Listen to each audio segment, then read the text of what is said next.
Nous voici dans le cours numéro 2. Dans ce cours, on va voir un dialogue entre Marc et Ahmed. En arabe, حوار بين مارك وأحمد. حوار بين مارك وأحمد. Dans un premier temps, je t'invite à écouter le dialogue. Ensuite, on l'analysera. Assalamu alaykum. Wa alaykum assalam. Assalamu alaykum. Wa alaykum assalam. أنا مارك من كندا وأنت. أنا مارك من كندا وأنت. أنا أحمد من إندونيسيا. أنا أحمد من إندونيسيا. أنا طالب جديد هنا وأنت. أنا طالب جديد هنا وأنت. أنا طالب جديد أيضا. أنا طالب جديد أيضا. أهلا بك. أهلا بك. On revient sur ce dialogue.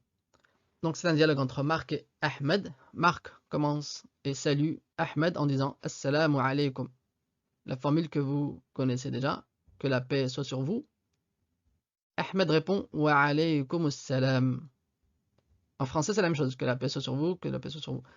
Faites bien attention en arabe, lorsqu'on vous dit Assalamu alaykum, vous répondez Wa alaykum assalam.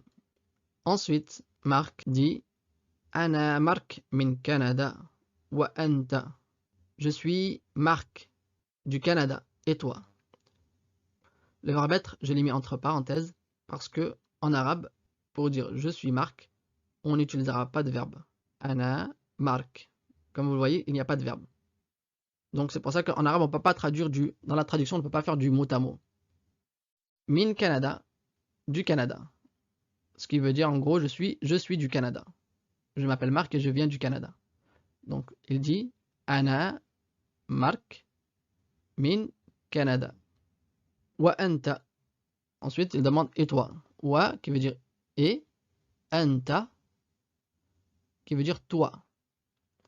En français, pour dire toi, que ce soit au masculin ou au féminin, on dira en français toi.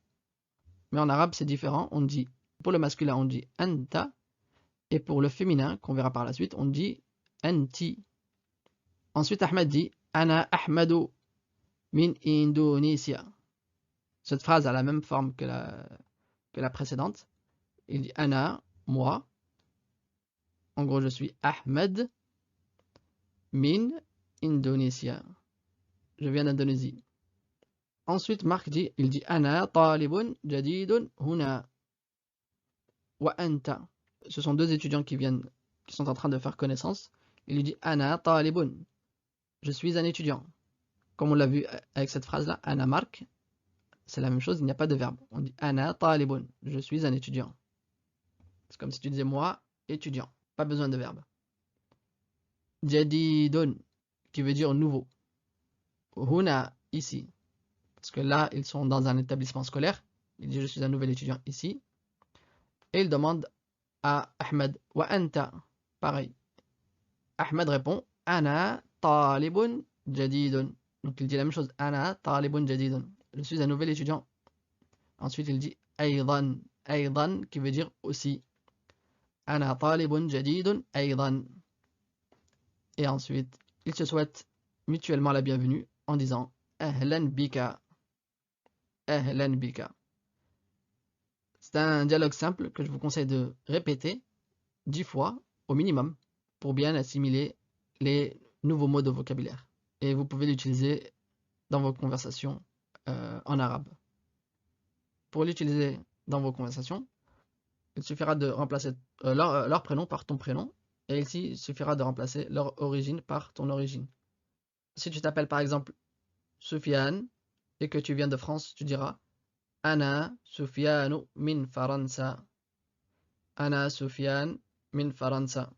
Et si tu t'appelles Fatima et tu viens de Belgique, tu diras أنا فاطمة من بلجيكا. أنا فاطمة من بلجيكا. Voilà, donc tu auras appris à te présenter brièvement. Donc je le répète, il faudra que tu relises ce dialogue une dizaine de fois minimum, ce qui va t'aider à progresser rapidement en arabe pour pouvoir parler, pour pouvoir utiliser cela pour t'exprimer. Ensuite, tu pourras noter ce tableau ou l'imprimer, mais si tu l'écris à la main, c'est mieux pour t'entraîner également à l'écriture. Donc on avait vu que les mots arabes étaient constitués de 3 éléments, ism, wa fi'al et harf. Ici, on n'a que des asma, asma qui est le pluriel de ism. Ism qui est un nom. Donc concernant l'organisation du cahier d'arabe pour les noms, vous pouvez faire un tableau de 5 colonnes, de la même manière que vous voyez apparaître à l'écran. En premier, vous mettez le mot en français. Ensuite, ces deux colonnes-là, les deux colonnes suivantes sont les plus importantes. Le mot au singulier et le mot au pluriel. Si vous voulez le muradif, le synonyme et le contraire, c'est un plus. Si vous voulez pas faire ces deux dernières colonnes, c'est pas grave. Le plus important, c'est ces deux colonnes, le singulier et le pluriel. À chaque fois que on apprendra des nouveaux mots, on les mettra au fur et à mesure dans ce tableau. À la suite, vous pouvez faire un grand tableau dans votre cahier, ou bien vous pouvez acheter sur Amazon un livre dont le titre est Mon lexique de mots d'arabe, dans lequel j'ai mis des tableaux vides que vous pourrez remplir au fur et à mesure de votre apprentissage de la langue arabe et qui vous permettra de revenir sur ces mots pour les réviser. Donc dans ce livre, j'ai mis 2 tableaux, un tableau pour les noms et un tableau pour les verbes. Il fait environ 70 pages, donc vous pouvez y noter les mots que vous souhaitez apprendre. Alors, je reviens à ce tableau. On a le mot en français, ensuite le singulier, talibun par exemple. Ensuite, directement le pluriel, tollabun. Comme je vous ai dit en arabe, il faudra apprendre par cœur le singulier et il faudra apprendre son pluriel. Et il vaut mieux les apprendre en même temps. Donc lorsque vous réviserez, vous lirez ce tableau à haute voix en disant talibun, tollabun. Et non pas talibun et ensuite on passe à la ligne d'en dessous, talibatun, ensuite jadidun. Non, ligne par ligne. Talibun, tollabun. Ensuite vous passez à la ligne suivante, talibatun, talibatun. Et ainsi de suite. Ce qui vous permettra de mémoriser facilement le mot au singulier avec son pluriel. Et là, j'ai rajouté un synonyme. Ce ne sera pas toujours le cas, mais lorsqu'il y aura un synonyme ou un contraire qui n'est pas très compliqué, je le mettrai dans le tableau. Et donc là, en l'occurrence, tilmizun, qui est aussi un étudiant, un apprenti. Et ensuite, le mot au féminin, talibatun, une étudiante. Une étudiante, et au pluriel, on dira talibatun. On a rajouté ces 2 dernières lettres.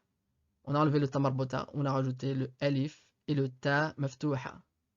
Et tilmizatun.